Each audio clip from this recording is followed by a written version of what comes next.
जय श्री कृष्ण। दर्शकों को नमस्कार। मैं पंडित नारायण शास्त्री। आज हम इस विषय पर चर्चा करेंगे। कोई भी काम करने जाते हैं तो उसका मुहूर्त सर्वप्रथम देखते हैं। तो यदि हम दुकान खोलना चाहते हैं, किसी प्रकार का व्यवसाय करना चाहते हैं, व्यापार करना चाहते हैं, कोई भी काम करना चाहते हैं, तो उसमें हमें सर्वप्रथम मुहूर्त अवश्य देखना चाहिए। क्यों? क्योंकि सनातन धर्म की यह परंपरा रही है कि यदि किसी भी कार्य को आप मुहूर्त देख करके करेंगे तो उसमें सफलता आपको जरूर प्राप्त होगी। तो सफल होने के लिए, निर्विघ्नता पूर्वक कार्य करने के लिए हमें मुहूर्त का चयन जरूर करना चाहिए। तो किस समय हमें क्या काम करना चाहिए और क्या नहीं करना चाहिए, अथवा कैसे करना चाहिए और कैसे नहीं करना चाहिए, तो आज इस विषय पर हम जानेंगे। देखिए, जैसे कि हम किसी भी प्रकार का कोई व्यवसाय या व्यापार चालू करना चाहते हैं, दुकान खोलना चाहते हैं, तो उसमें मुहूर्त का देखना बहुत ही ज़रूरी है। नहीं तो जैसे कि हम खोल तो लेते हैं बिना मुहूर्त के, अब नहीं चल रही है दुकान या धंधा आपका एकदम बहुत ही स्लो चल रहा है, तो आप सोचते हैं कि पता नहीं हमारा क्यों नहीं चल पा रहा है, कि इसमें क्या हो रहा है, ऐसी क्या परेशानी आ रही है। तो इस प्रकार का आप यदि मुहूर्त देख करके करेंगे तो सनातन धर्म की यह परंपरा है कि जो भगवान पर विश्वास रख के कार्य करते हैं वो कभी असफल नहीं होते। वो जीवन में कोई भी कार्य करें, हमेशा उस कार्य में उनको सक्सेस प्राप्त जरूर होती है। तो आइए कि अब आज हम जानते हैं कि दुकान का मुहूर्त किस प्रकार से देखें। देखिए, यदि हम दुकान या बिजनेस का मुहूर्त देखते हैं तो सर्वप्रथम उसमें हमें देखना चाहिए कि तिथि पर विचार करना चाहिए। तो तिथि कौन कौन सी उसमें हो सकती हैं? सर्वप्रथम एकादशी, षष्ठी और एकादशी, ये नंदा तिथि कही जाती हैं। यदि हम इन तिथियों में दुकान को खोलते हैं, प्रारंभ करते हैं, तो हमें उसमें हमारा व्यापार उत्तर बढ़ेगा, आनंद के साथ चलेगा। और दूज, सप्तमी और द्वादशी, यदि इन तिथियों में हम खोलते हैं तब भी हमारा व्यापार बहुत बढ़िया चलेगा।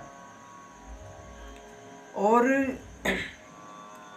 यदि हम चतुर्थी, नवमी, तो नवमी, चौथ और चतुर्दशी ये कही जाती है रिक्त तिथि।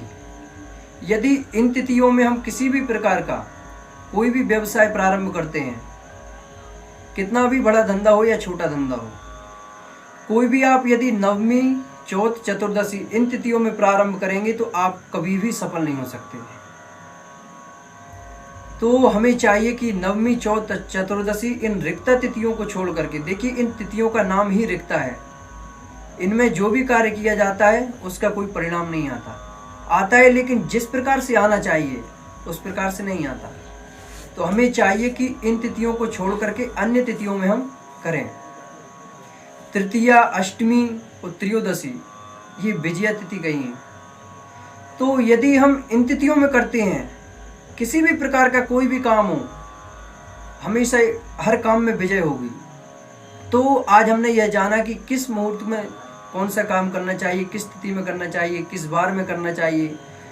यदि हम बार का चयन करें इनमें, तो देखिए सोमवार, बुधवार, गुरुवार और शुक्रवार, इन दिनों में हम कोई भी कार्य प्रारंभ कर सकते हैं। इसके बाद में हमें देखना चाहिए अपना जो राशि होती है, अपनी राशि का चंद्रमा। देखिए, वैसे कि जैसे विवाह इत्यादि में सूर्य चंद्र दोनों देखे जाते हैं, लेकिन हम जो गृह प्रवेश या फिर दुकान का उद्घाटन वगैरह जो भी करना चाहते हैं, तो इसमें सूर्य नहीं देखे जाते, इसमें देखा जाता है चंद्रमा। चंद्रमा का बहुत बड़ा महत्व होता है। तो चंद्रमा हमारी राशि से 4, 8 और 12 नहीं होने चाहिए। 4, 8, 12 कैसे? जैसे कि आपका नाम राकेश है, तो राकेश की हुई तुला राशि।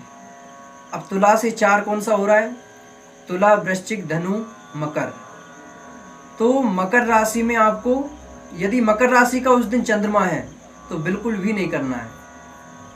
तो अपनी राशि से हम गिन लेंगे कि 4, 8, 12 तो नहीं हो रहे हैं, इस प्रकार का। और दुकान का बड़े ही सुंदर रूप से उद्घाटन करेंगे, बंधनवार सजाएंगे, उसमें ईशान कोण में, देखिए ईशान कोण में भगवान की प्रतिमा, लक्ष्मी जी, गणेश इत्यादि की हम मूर्ति स्थापना करते हैं, कलश स्थापना करते हैं। तो जो भी हम काम करेंगे ईशान कोण अर्थात पूर्व और उत्तर का जो कोना होता है, उसे ईशान कोण कहते हैं। तो ईशान कोण में माँ लक्ष्मी की और गणेश जी की हम प्रतिमा को स्थापित करेंगे, उसकी रोली मोली से पूजा करेंगे। यथोचित यदि आपसे बन सके तो किसी भी ब्राह्मण को बुला करके षोडशोपचार से पूजा कराएं और बड़े ही सुंदर और भाव से मनोयोग से अपना कार्य प्रारंभ करें इन तिथियों में।